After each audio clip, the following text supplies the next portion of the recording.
Bohr shivered as the wind whipped across the open tundra, and his breath formed icy clouds that vanished almost as soon as they appeared. How did our Ice Age ancestors manage to spend entire nights at -40 degrees without a modern roof over their heads? The answer lies not in fantasy, but in the clever, bone-cold engineering of hunter-gatherers who turned the very landscape into insulation. First, they chose natural shelters that already offered protection. Rock overhangs, shallow caves, and even the hollowed trunks of ancient conifers acted as a base structure. Inside these spaces, they built a thermal blanket using layers of organic material. The floor was covered with a thick mat of spruce needles, dried moss, and animal hides, often stitched together with sinew or plant fibers. On top of that, they spread a second layer of furs, primarily reindeer, wolf, or bear, tied into a snug, dome-shaped tent that could be collapsed during the day.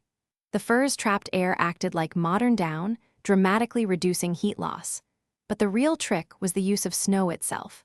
Scientists believe that Ice Age peoples piled compacted snow walls around the entrance, creating a windbreak that slowed the exchange of cold air. In some sites, archaeologists have uncovered evidence of snow caves where a shallow trench was dug into hard, packed snow, then roofed with a layer of packed snow blocks. The interior temperature of these caves could stay a full 15 degrees Celsius warmer than the outside, thanks to the insulating properties of the snow and the heat generated by a small, continuously fed fire. Speaking of fire, the hearth was the heart of every nighttime shelter.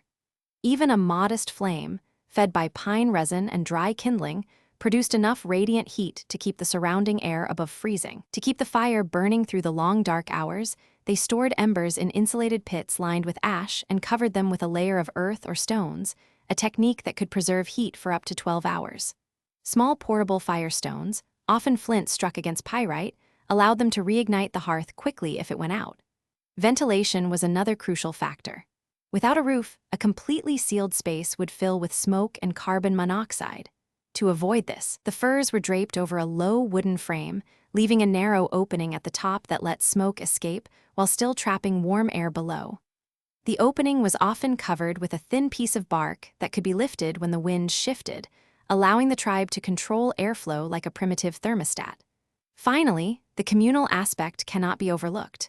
Everyone huddled together, sharing body heat. Studies of modern hunter-gatherer groups show that a group of 6 to 8 people can maintain a core temperature simply by close contact, reducing the individual energy expenditure needed to stay warm.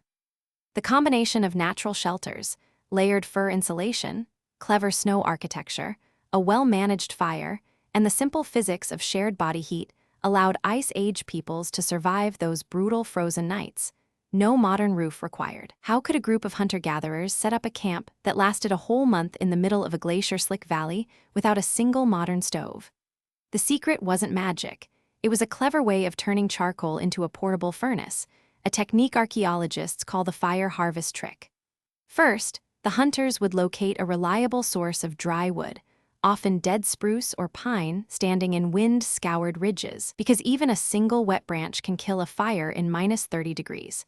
They'd fell the trees with stone adzes and split them into thin slabs, then stack the logs in a shallow pit lined with stones. By covering the pile with a layer of soil and a few large stones, they created a low-oxygen environment that forced the wood to smolder rather than blaze. After several days of slow combustion, the wood turned into a dense, black mass. Charcoal. What made this charcoal so valuable was its ability to store heat for weeks. When the camp needed a fire, the group would break off a handful of charcoal and place it in a stone-lined firebox, a shallow depression dug into a rock slab, rimmed with flat stones to hold the fuel. A few sparks from a flint stone strike or a hot ember from the previous night would ignite the charcoal. Because charcoal burns at a steadier temperature than raw wood, around 800 degrees Celsius compared to the 400 to 600 degrees of fresh timber, it provides a consistent heat source without the flare-ups that waste fuel. The trick didn't stop at heating. The stone fire box acted as a miniature furnace. By laying a flat stone over the top and placing a shallow trough of water or a pot of broth inside, the campers could boil water, cook meat, or even dry hides, all while the charcoal kept the temperature stable for up to 12 hours. When the fire finally died down, the remaining charcoal could be packed into bark-wrapped bundles and stored in a dry crevice for later use.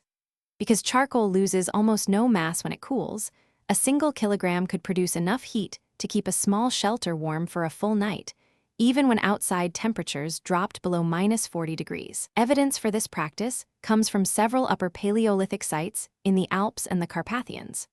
Researchers have uncovered stone fireboxes with soot-filled hollows, alongside compacted charcoal fragments that show a high carbon content, exactly what you would expect from deliberately produced fuel rather than accidental ash.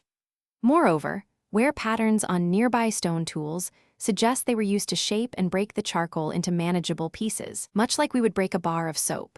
So, when you picture our ancestors huddled around a crackling campfire, imagine instead a clever, low-maintenance furnace built from charcoal, stone, and a bit of ingenuity, enabling them to survive, eat, and stay warm for a full 30-day stretch in the heart of the Ice Age.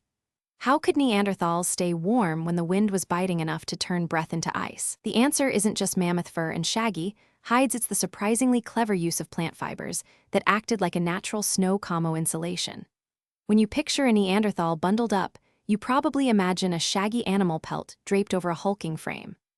Archaeologists, however, have uncovered a different layer of the survival wardrobe: woven strips of bast, inner bark, and dried grasses, carefully selected for their loft and water-repellent properties. Evidence comes from microscopic analysis of residue on stone tools and from impressions left in the charred ash of prehistoric hearths.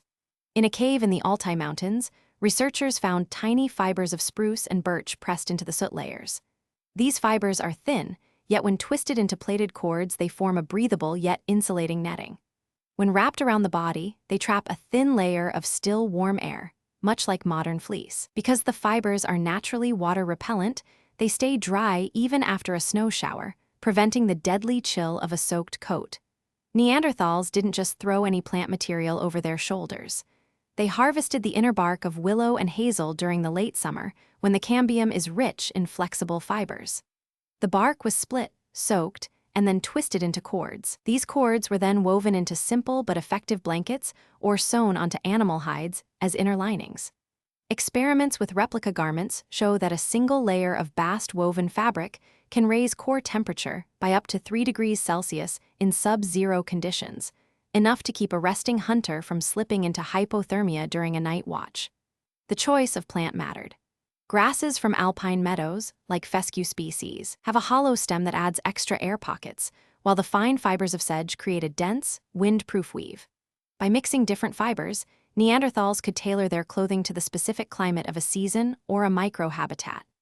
In the colder, wind-swept valleys, they favored thicker, multi-layer blankets, whereas in milder, damp marshes they used lighter, more breathable mats that kept moisture away from the skin. But there was more to the plant-based gear than insulation. The natural dyes in bark, tannins from oak and chestnut, gave the fabric a brownish-gray hue that blended with the snowy, rocky landscape, offering a rudimentary form of camouflage. When a predator like a cave lion stalked the edge of a camp, a Neanderthal wrapped in the snow camo would be harder to spot against the mottled background of broken ice and shadowed outcrops. Experimental archaeology has shown that these plant garments could be repaired on the spot. A torn edge was simply retied with fresh cord, and because the fibers were abundant, the time spent patching a blanket was minimal, critical when every hour in the cold counted.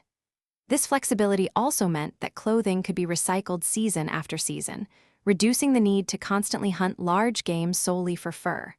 So, while the iconic image of a Neanderthal draped in mammoth skin still holds a romantic appeal, the real story of how they beat the frost involves a sophisticated low-tech textile industry built from the very landscape they inhabited. Their ingenuity with plant fibers not only kept them warm, but also gave them the stealth, durability, and adaptability needed to survive the brutal swings of the last Ice Age. How did Ice Age people keep a steak from turning into a pile of mush when the wind was already screaming at -30 degrees? The answer isn't a high-tech freezer, but a clever use of the very cold they lived in. Archaeologists have uncovered dozens of pit freezes and snowpacks across the Western European plains, Siberian steppes, and the North American tundra, simple, low-tech cold stores that stretched a single kill into a month-long pantry. First, hunters would dig a shallow depression, often 30 to 50 centimeters deep, in a spot where the permafrost was closest to the surface. The walls were lined with packed earth, stone, or even bark to insulate the bottom from the warmer summer soil. Then they would lay a layer of dry leaves, pine needles, or animal skins, followed by the freshly butchered meat. The key was to keep the meat dry. Moisture accelerates thawing and spoiling. After the meat was placed, the pit was covered with more leaves, branches, and finally a thick layer of snow or ice, which acted like a natural lid. In many sites, a second stone slab was placed on top, creating a mini chamber that stayed below zero for weeks, even when daytime temperatures rose above freezing. In the colder months, when snow was abundant, people used snow packing. They would wrap cuts of meat in multiple layers of animal hide, then bury the bundle in a deep snowdrift or a snow-filled pit. The snow's low thermal conductivity meant the interior temperature stayed well below the meat's freezing point, while the outer layers protected it from wind and sunlight. When the hunters returned months later, the meat was still solid, albeit a little frostbitten, and could be thawed slowly over a fire or chewed raw like a primitive jerky. Evidence for these techniques comes from cut marks and tool wear on bones found in frozen contexts, as well as from preserved organic residues on the pit walls. In some caves, scientists have detected traces of fatty acids that match the diet of the people who built the stores, confirming that the meat was indeed stored there for long periods. Ethnographic analogs, such as the Inuit ice cellars and the Siberian Evenki snow pits, show the same principles at work, reinforcing the archaeological interpretation. The benefits were huge. By extending the edible life of a single bison, mammoth, or reindeer, families could survive the leanest parts of the season, buffer against failed hunts, and even trade preserved meat with neighboring groups. And because the meat stayed frozen, it retained more of its nutritional value than if it had been dried or smoked, giving a vital boost of protein and fat when calories were scarce. So, while they had no refrigerators, Ice Age humans turned the bitter cold into an effective pantry. Proof that necessity truly is the mother of invention. How did they patch up a gash when the nearest doctor was a mammoth? The answer lies in the very ground they walked on, the soggy moss that carpeted the forest floor, and even the insects buzzing overhead. When a Neanderthal or an early modern human sliced his finger on a sharp stone or took a bite from a wolf, the first instinct was to stop the bleeding before the wound turned into a slow kill. Archaeologists have found dozens of stone blades with wear patterns that match cutting flesh, and on the same sites, we keep uncovering remnants of plant material, mostly soft, absorbent mosses and lichen, tucked into the crevices of the tools. Experiments with living moss show it can hold up to 10 times its weight in water, creating a natural tampon that swells when it contacts blood, applying gentle pressure and keeping the wound moist enough to discourage clots from forming too quickly. Clay, too, played a starring role. In the open-air camps of the Upper Paleolithic, people collected fine iron-rich ochre and mixed it with water to form a pliable paste. When spread over a cut, the clay acts like a primitive plaster. It seals the wound, blocks bacteria, and the iron oxide has mild antiseptic properties. Chemical analyses of ochre residues on prehistoric bone fragments reveal high levels of iron and manganese, elements that can inhibit microbial growth. Even though they didn't know the word antibiotic, they were essentially using a mineral bandage. But perhaps the most surprising medicine cabinet came from the insects themselves. Ethnographic studies of modern hunter-gatherer societies show that larvae of certain beetles and flies were deliberately placed on wounds. The larvae feed on dead tissue, a process we now call maggot debridement therapy. Fossilized remains of maggot-infested wounds have been identified on a 40,000-year-old Neanderthal femur from El Sidrón, Spain. The tiny tunnels indicate that the insects were doing exactly what we use maggots for in hospitals today, cleaning out necrotic tissue while secreting antimicrobial compounds. Scientists believe these practices emerged from careful observation. Early humans watched how a moss-covered rock seemed to stay dry after rain, or how a clay patch on a cracked pot prevented water from seeping in. Over generations, that trial and error turned into a toolkit of natural bandages. The evidence is clear: moss for immediate absorption, clay for sealing and mineral protection, and insects for deep cleaning. In a world where a single cut could mean death, these humble resources were the lifelines that kept our ancestors moving forward, one healed wound at a time. How did a band of hunter-gatherers keep a hungry saber-toothed cat from turning their nighttime camp into a blood-splashing buffet? The answer isn't high-tech alarm systems. It's clever arrangements of bones, stones, and a dash of communal vigilance that ancient peoples called predator guard posts. Archaeologists have uncovered dozens of sites where a circle of large broken mammoth ribs or sturdy bovid femurs forms a low fence around the sleeping area. The idea is simple. Any large predator that tries to push through will hear the sharp clatter of bone striking stone, a noise that travels far across the cold steppe and immediately wakes the sleepers. At several upper Paleolithic sites in the Altai Mountains, researchers found stone slabs placed upright in a shallow ditch, each slab topped with a small, deliberately broken bone. When a bear or wolf steps on the slab, the bone tips wobble and tap against the stone, producing a rapid rattling rhythm, an early version of a tripwire alarm. Ethnographic analogs with modern Inuit and Siberian reindeer herders show that such acoustic fences are surprisingly effective because many predators are wary of unexpected sounds in an otherwise silent night. But the system didn't rely on noise alone. The arrangement of bones also created a physical barrier. Large, sharp antler points were thrust outward, turning the perimeter into a modest but painful fence. A wolf that misjudged its leap would snag a tangle of antler, buying the humans precious seconds to scramble out of the fire's edge or to grab a spear. In some caves, you will even see clusters of polished flint placed at the base of the stone line. These acted as both weight and a visual cue, reminding the night watch to stay alert. The guard post was a team effort. One member would sit on a low log, eyes on the horizon, while another kept a slow fire smoldering. If the bone stone alarm rang, the fire would flare, casting a bright sudden light that both startled the predator and signaled the group to arm themselves. This multi-sensory approach, sound, touch, light, gave these early humans a surprisingly robust early warning system, all without any metal, electricity, or modern gadgets. It's a testament to human ingenuity, using whatever was at hand, bones, stones, and a keen sense of community, to turn a night in the Ice Age from a death sentence into a survivable watch. How did a 40-year-old Neanderthal end up being the go-to Google for a whole band of hunters? The answer isn't a myth about wise old wizards, it's cold, hard anthropology. When you live on the edge of a 20-degree-below-zero tundra, every mistake can turn a successful day into a frozen grave. And the people who survived the longest were the ones who remembered the tiny details that made the difference between life and death. That's why the oldest members of an Ice Age group became what we can call elder knowledge hubs, the living libraries of survival. First, longevity itself was rare.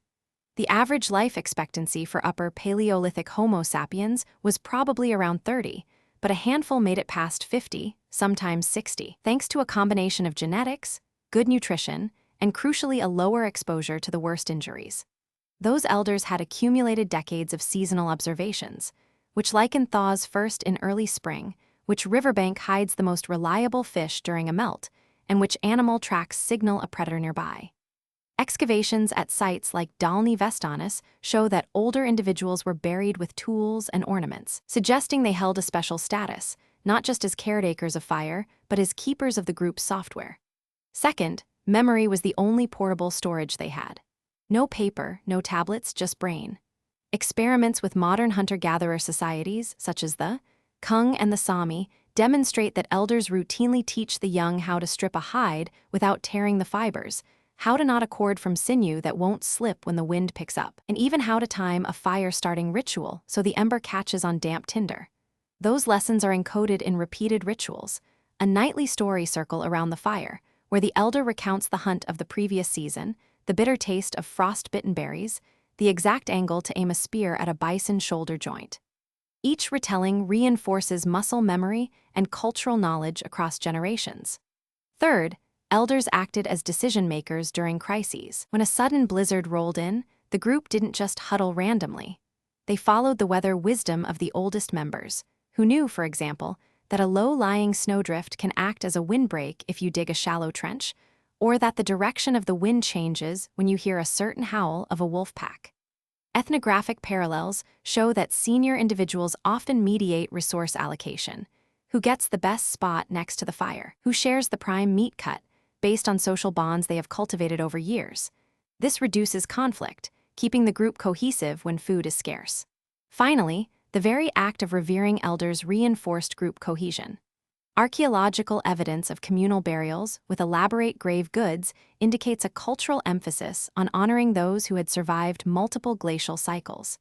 The psychological benefit of having a trusted advisor cannot be overstated. It lowers stress hormones, which in turn improves immune function, an essential advantage when pathogens like Yersinia pestis or Helminth parasites were lurking in the environment.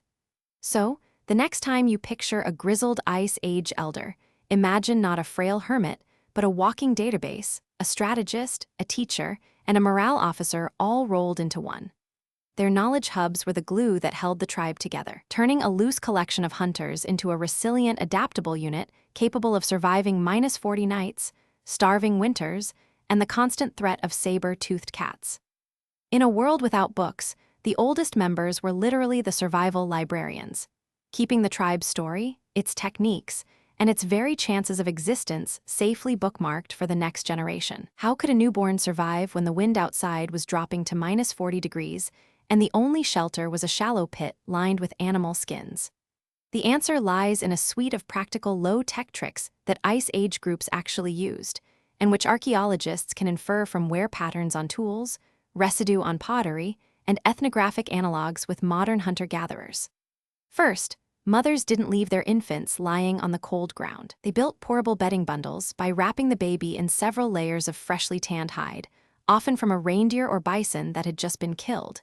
The inner layer was the animal's own skin, still warm from the carcass, while the outer layers were coated with a thin film of animal fat. This fat acted like a natural waterproofing agent, preventing the skin from soaking through when the baby sweated or when rain turned the ground into slush.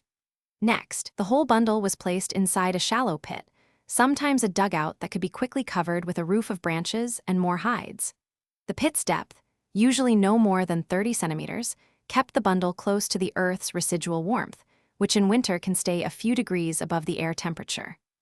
A low-lying fire pit was often positioned just a meter away, its heat radiating up through the floor without exposing the infant to smoke. Evidence of hearthstones arranged in semicircles at sites like Dalny Vestonis suggests exactly this kind of warm spot design.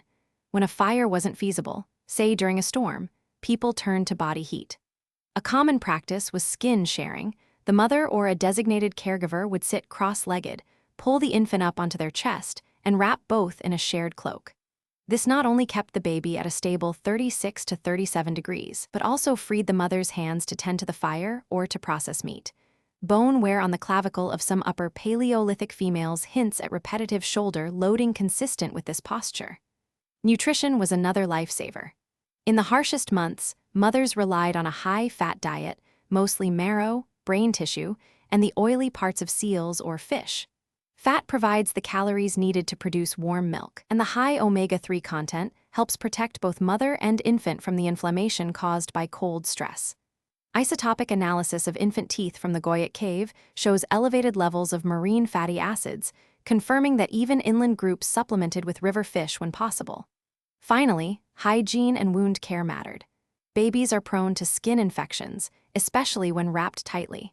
Ice Age peoples used crushed bark, ash, and even honey-like secretions from certain bees to clean the infant's skin. Residue on stone scrapers from the Kostenki site contains traces of birch bark and pine resin, both natural antiseptics. By periodically wiping the baby's face and limbs with a damp leaf infused with these substances, they reduce the risk of bacterial growth without any modern medicine. All these strategies, layered hides, earth-sheltered pits, shared body heat, high-fat diets, and natural antiseptics, form a coherent picture of how Ice Age parents turned the brutal sub-zero world into a survivable nursery.